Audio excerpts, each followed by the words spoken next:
And folks, this is Rocky, and Rocky is a Lab Retriever mix, jet black, such a sweetheart. Even the veterinarian here at Animal Control wrote sweet on his card, and that is not something that she does for everyone. Now, this guy was picked up as a stray from Harper's Farm Drive. No collar. Well, actually, I think he had a collar on, or he still has a collar on. I don't know if that's the one he came in with. He is wearing a jet black collar as well.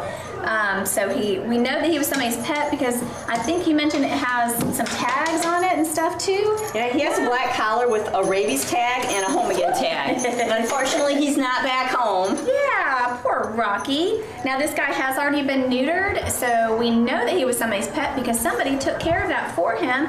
Now he's about a year old, so he's still very, very young, hanging out in B20 kennel number.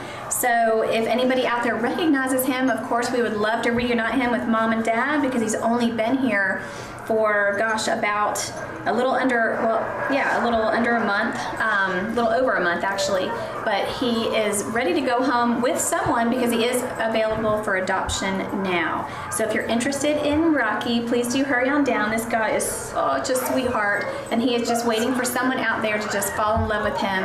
And I tell you what, he's gonna love on you for the rest of his sweet, sweet life.